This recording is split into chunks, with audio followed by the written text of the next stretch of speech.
Yes, I would like to begin this spontaneous discussion, and I'm very honored to also be together with Mei Yi and Dr. Tazli as well. Um, if we old enough to remember, back in 1980s, there was a sitcom on television known as Small Wonder. And Small Wonder is about a robot that is being taken home in order to teach the robot to become more human.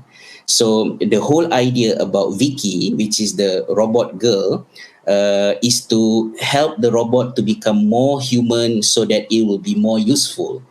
But now, in the past many years, I have seen our direction is somehow going to the opposite of what happened in Small Wonder. We are now change humans into robot. We are human, but we try to compete with robot, and we already know that robots are doing many things even better than us. So, in order to stop competing with robots, we should stop being robots. So that is already something that we always have in our mind. Talking about reform in education, I would say that at least in our institution, in Khalifa Education Foundation, before we decided to establish, especially the secondary school in 2013, the problem statement that we had back in our mind is the worry of seeing students finding their schooling experience more and more meaningless. They lost motivation. They don't find what are being presented to them relevant and useful to them, and we need to use a lot of enforcement to make them stay engaged. And that is why we try to investigate a little bit more and see where the room of improvement can happen. So when we talk about change, kind of allow me to quote something that came from the tradition of Prophet Muhammad, peace be upon him. Of course, for Muslims audience, it can be seen as a religious text, but in a more universal way of seeing it, it is a documentation on how learning occurred in the 7th century. It was at that time when Muhammad himself, who loved to be introduced as a teacher, he had a group of teenagers came to him and stayed with him for 20 nights to learn, a lot of things from him. And the narrator was Malik bin al-Huwairith. So Malik bin al-Huwairith said, after 20 nights spending time with Prophet Muhammad, he concluded that Muhammad is a very kind and merciful. That is what it said in the narration from Sahih al-Bukhari. And then after 20 nights, Prophet Muhammad realized that these students, quote unquote, these learners were start losing their focus and thinking about something else, and mainly about their family.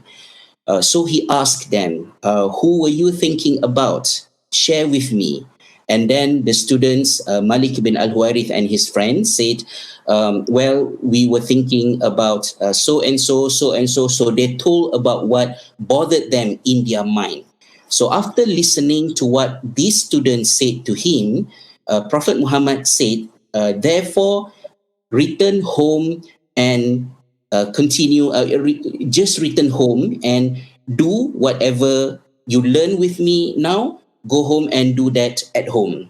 And then he said, when the time for prayer come, so one of you should make the call of the prayer, the azan, and then the eldest among you should lead the prayer. So it was a very short narration, but um, I read about that narration, I think maybe around or about 20 years ago. But after learning more about learning sciences, I saw a lot of silent pedagogy inside the narration that came from the 7th century. I mean, at first, the student made a statement saying that the teacher is kind and merciful, meaning that the mercifulness of the teacher is visible and understood by the teacher. Sometimes we claim that we actually love our students, but in a way that our students do not understand, or even understood it wrongly, or understood the opposite way. That is the first thing.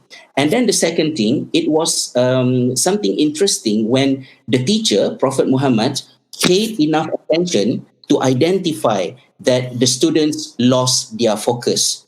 And then he had the courage to ask about it. What bothered you? So when he asked what bothered you, we see from the narration how there was a strong trust between the teacher and the students, for the students to share their personal struggle. They say, okay, we were thinking about so and so. So when the students were talking about their emotional struggle at that time, Muhammad, as a teacher, did not belittle the students. Oh, how are you going to become leader in the future after 20 nights not seeing your family? Now you come on, chin up, man up. There's nothing like that. The struggle that the students have thinking about their family, and we should understand that these students are not small kids, because the actual term that being used in the Arabic text of the narration is shababah mutaqaribun, meaning that they are teenagers. They are youth, maybe like Dr. Tazli's students at the university. So when they were thinking about the family, the teacher acknowledged about the emotional struggle. And what did he do?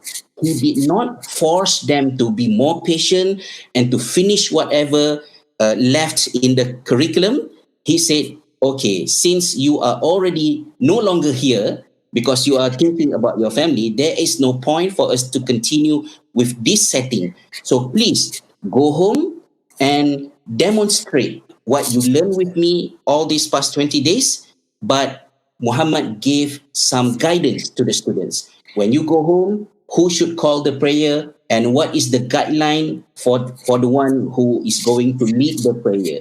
So there is an empowerment. He gave responsibility for the student to take charge of their learning.